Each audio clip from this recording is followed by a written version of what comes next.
Alright, what's going on everyone? Today I'm going to show you how to upgrade the 2022 White Aggro Challenger Deck into a Pioneer deck on a budget. We will not exceed the deck's retail price with our upgrades, which is around $30 or so. And also note that I will be sticking to the deck's core themes with our upgrades. If you want a tier 1 competitive deck, I highly recommend checking out deck lists on a metagame tracking website. Our goal is to get this deck up to speed for Pioneer for as little investment as possible. So an important aspect of this deck was casting 2 spells per turn, as you see with Code Spell Cleric, Monk of the Open Hand, and Clarion Spirit, which is going to continue to be a major theme with our upgrades. The deck also has a ton of solid white aggro threats that have actually held up in Pioneer, like Luminarch Aspirant, Thalia, and Skyclave Apparition, all of which see play in the format. However, on the flip side, we have cards like Usher of the Fallen,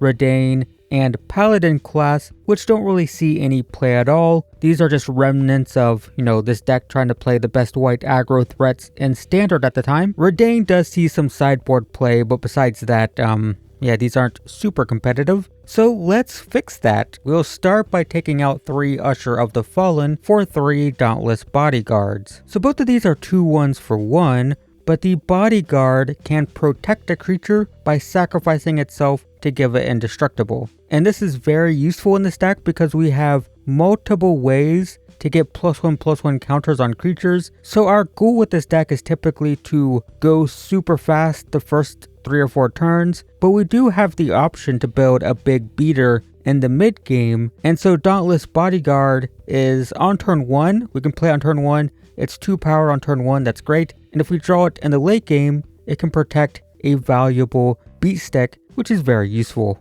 Next, we're going to take out 3 Code Spell Clerics for 3 Warden of the Sky. So technically, Cleric is a double spell payoff, but it's not a very good one. It needs to be the second spell we cast, and then it only puts out 1 counter and then it's done. So it's a pretty minor, we get 1 counter, I guess, if it's the second spell. Nothing crazy. So we'll swap it with Warden, which can tap creatures to get counters and scry. This is great because aggro decks can start to fall behind after a few turns, and this allows us to tap all of our little creatures that can't attack into bigger blockers to not only make a big creature, but we can scry lands away, we can find better stuff, and it will get flying after it gets a few counters, and we can actually speed that up with Luminarch Aspirant, so this can give us a big flying vigilance flyer, which is actually very useful. So this leaves us with 1 Code Spell Cleric and 1 Usher of the Fallen. So we're going to take these out for 2 copies of Recruitment Officer. This is another solid 2 power creature for 1 mana, but it gives us a way to find more gas by paying 4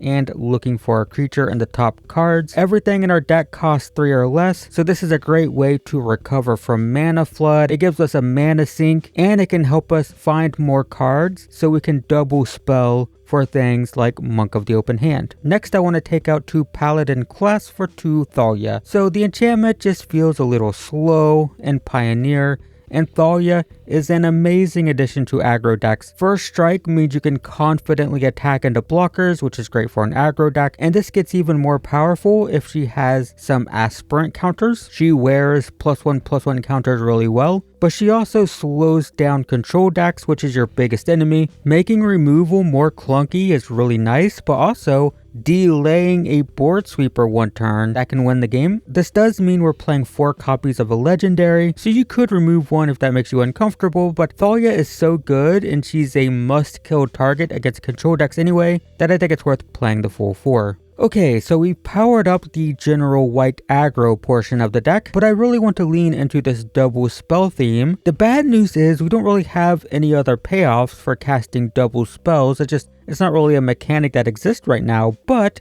it just so happens that casting multiple spells also requires us to draw cards. And that issue is the same issue that aggro decks run into anyway, is just running out of gas and being in top deck mode. So let's fix both of those problems. We'll start by taking out Redain and replacing it with 2 Welcoming Vampire. So Redain's tax on big spells was really good in specific matchups, so this is going to be going to the sideboard. Hold on to these. But Welcoming Vampire, on the other hand, will draw a card once per turn when we play a creature with 2 power or less, which is like the majority of our creatures. And what this means is it constantly gives us gas, so we can cast 2 spells per turn. For that same reason, we're going to take out the other paladin class for assemble the players. So once per turn, we can cast a creature with power 2 or less from the top of our library. And if we have the option to do that, we basically want to do it every single time to just ensure that we always have cards in hand to double spell. So between this letting us cast stuff off the top of our library and welcoming vampire drawing cards, this should allow us to constantly have 2 cards per turn for the monk and the spirit, and also just constantly give us gas so we can put pressure on with our aggro deck. I also want to take out 2 Kabira takedowns for 2 Fateful Absence, and you could totally swap this with any removal spell that you prefer. I just want to take out this inconsistent removal spell for, just something a little bit better. Kabira Takedown was fine, is okay and standard, but it's not reliable. If we need to kill a big threat and we don't have many creatures, it doesn't work. It's kind of like a win more thing where if we're already ahead, it can blow up a creature and secure the win. But if we're behind, then it's a dead card potentially that can cost us the game. So I'd just rather have a more solid removal spell personally. You could also probably replace this with Brave the Elements. This card is also played. It gives your creatures protection from a color, so it's a way to win the game. If your opponent's playing green, you name green, your creatures get protection from green, which means they can't be blocked by green creatures. But once again, you need a board presence for this to be relevant. It is very heavily played. Most white aggro decks do play this, or a lot of them do anyway. But I'm just going to go with a solid, reliable removal spell. Okay, so a quick note when it comes to the mana base. Your deck has Faceless Haven, but most decks in Pioneer play Mutavault. It's only a 2/2, but it also only costs 1 mana to activate, so it's much easier to have this actually be an aggro creature, but they're close to $10 each, and I don't think it's worth spending $20 or $30 for these. So I think Faceless Haven is fine, but Mutavault is something you might want to consider. This is also true for Iganjo. These are $8 to $10 each, which is actually totally within our budget. We could absolutely add one of these, but I don't know if it's worth the price to upgrade a single basic land. But I do recommend this as an optional upgrade if you want to spend an extra $10 on a single land that can occasionally blow up an attacker or a blocker. What we can do, however, on our budget is remove a plains for a Castle Ardenvale. So this is going to enter untapped the overwhelming majority of the time, unless we get really unlucky and draw it with Faceless Havens, and that's going to feel bad, but most of the time it's going to enter untapped. And in long grindy games, having a land that can make some 1/1s can be very useful when resources are thin. I mean, this type of deck typically loses if it gets into the late game because the creatures are too small, but this can help get around our opponent's defenses for those last points of damage, which is very nice. So let's move to the sideboard. We'll take out 2 Sun Gold Sentinels for 2 Rest in Peace. These are both graveyard hate cards, and the Sentinel's not bad. It is nice having a graveyard disruptor that's also an aggro creature, but the problem is if you need a card that removes graveyards, then you want it to be good at that. Rest in Peace isn't an aggro threat, but it exiles the entire graveyard and then prevents all cards going into it. So if you need to disrupt the graveyard deck, just disrupt the graveyard deck. Remove a couple removal spells or something if you don't want to sacrifice aggro, but it's just better. And the good news is these used to be like $8 to $10 each, and they used to be very expensive, but now they're just a couple bucks. So that's a very nice addition to the sideboard. We'll also take out 2 Imperial Recovery units for 2 Extraction Specialists. Both of these reanimate a creature, and I will say the vehicle is nice since we get to cast this spell, right? It doesn't return it to the battlefield, it returns it to hand, which means we get to cast it for our double spell stuff. It's weird that it's an upside that it doesn't bring it back to the battlefield, right? It's kind of weird, but the Extraction Specialist is just more efficient. It's really nice to get back things like Thalia or Luminarch Aspirant and take advantage of the ability right away. An Extraction Specialist is just very nice to have against like mid-range decks and stuff. I also want to take out 2 Maul of the Skyclaves for 2 Redains. This is free since we're just moving these from the main board. The Mauls are cool and powerful, or at least they were,